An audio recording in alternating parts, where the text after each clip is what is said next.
அப்படின்னா சார் உங்கள் கார்டு மேலே இருக்கே பட்வர் நம்பர் சொல்லு சார்னு மெசேஜ் அனுப்பி அந்த லிங்க் மூலிமா ஆன்லைன் மோசடியில் ஈடுபட்ட கும்பலை போலீசார் கைது பண்ணியிருக்காங்க. இல்லை அதிர்ச்சிகரமான தகவல் என்ன தெரியுமா?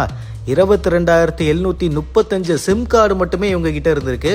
11 லேப்டாப், 19 கம்ப்யூட்டர், 292 செல்போனை பறிமுதல் பண்ணியிருக்காங்க.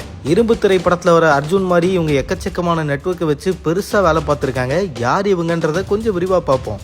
கடந்த சில நாட்களுக்கு முன்னாடி காரைக்குடியை சார்ந்த முத்துக்கருப்பன்றவருடைய செல்போனுக்கு கடந்த மார்ச் 25ஆம் தேதி இரவு நேரத்தில் உங்களுடைய வங்கியை நாங்கள் பிளாக் பண்ண போகிறோம், உங்களுடைய பேங்க்கை நீங்கள் பேன் கார்டோட இணைக்கணும்னு சொல்லி ஒரு லிங்க் வந்திருக்கான். சரி, பேன் கார்டுக்கு லிங்க் பண்ணோம், எப்போவுமே எல்லாரும் சொல்கிறாங்களே லிங்கை பண்ணிவிடுவோம் அப்படின்னு அந்த லிங்கை கிளிக் பண்ண கொஞ்ச நேரத்திலேயே அவருடைய வங்கி கணக்கிலிருந்து 99,000 ருபீஸ் ஆட்டையை போட்டிருக்காங்க. 99,000 ரூபாய் பணம் காணாமல் போன உடனே என்ன சார் நடக்குது ஒன்றுமே புரியலேன்னு முத்துக்கருப்பன் உடனே சிவகங்கை சைபர் கிரைம் போலீஸார்கிட்ட போய் புகார் கொடுத்துருக்காரு. இந்த வழக்கு குறித்து விசாரணையை மேற்கொண்ட சைபர் கிரைம் கூடுதல் ADSP நமச்சிவாயம்ன்றவர் அவருடைய தலைமையில் தனிப்படை போலீசார் நியமிக்கப்பட்டு மெசேஜ் அனுப்பப்பட்ட அந்த செல்போன் முகவரி மூலமா விசாரணையை மேற்கொள்ள ஆரம்பிச்சாங்க.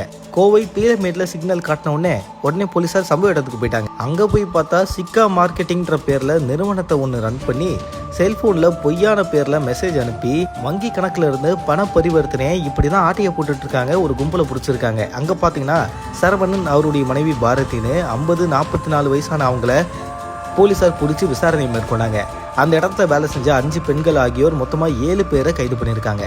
சரவணன் ஸ்டேஷனுக்கு கூட்டு வந்து நல்லா தீவிர விசாரிக்கும் போது சரவணன் கொடுத்த வாக்குமூலத்தின் அடிப்படையில் எனக்கு பாஸ் வேற ஒருத்தர் இருக்காரு, அவரு தான் யாருக்கு மெசேஜ் அனுப்பணும்னு சொல்றாரு, அவரு டெல்லியில இருக்காருன்னு இவர் சொல்லியிருக்காரு போல, உங்களுக்கு பாஸ் மேல ஒருத்தர் இருக்காரா, அவரை போய் பிடிச்சிடலான்னு சொல்லி காரைக்குடி ADSP ஸ்டாலினுடைய தலைமையில தனிப்படை போலீசார் மெசேஜ் லிங்க் அனுப்பி யாருக்கு அனுப்பணும்னு பேசக்கூடிய அந்த லீடரை டெல்லிக்கு போய் பிடிச்சிருக்காங்க.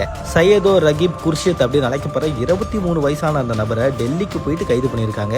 அப்புறம் சிவகங்கை DSP மற்றும் இன்ஸ்பெக்டருடைய தலைமையில தனிப்படை போலீசார் சிம் கார்டு முகவரிகளான கோவையை சார்ந்த ராம்குமார், மேட்டுப்பாளையத்தை சார்ந்த வினோத்குமார், கோவையை சார்ந்த சார்னவாஸ், உமர் முகமது, பரத் பாலாஜி, ஜெயராம், மாரீஸ்வரன், பொள்ளாச்சியை சார்ந்த சந்தோஷ்குமார், தென்காசியை சார்ந்த மூர்த்தின்னு எல்லாருமே கைது பண்ணியிருக்காங்க.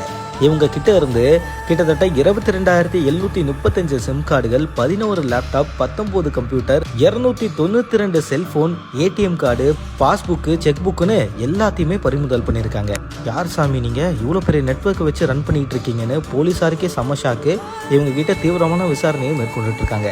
இந்த விஷயம் அதிர்ச்சியை உருவாக்கியிருக்கு. ஏதாவது லிங்க் தேவையில்லாமல் வந்தால் அஃபிஷியல் அக்கௌண்ட்ல இருந்து வராத பட்சத்தில் எந்த ஒரு லிங்க்குமே தேவையில்லாமல் கிளிக் பண்ணாதீங்க, அது ஆபத்துக்குரியதுன்னு பல வாட்டி சைபர் கிரைம் போலீஸாரும் வார்னிங் கொடுத்துருக்காங்க. நோட் பண்ணிக்கோங்க மக்களே. இந்த தகவலை பற்றி உங்களோட கருத்துக்களை தினேஷாக என் கூட கமெண்ட்ல தெரிவிங்க.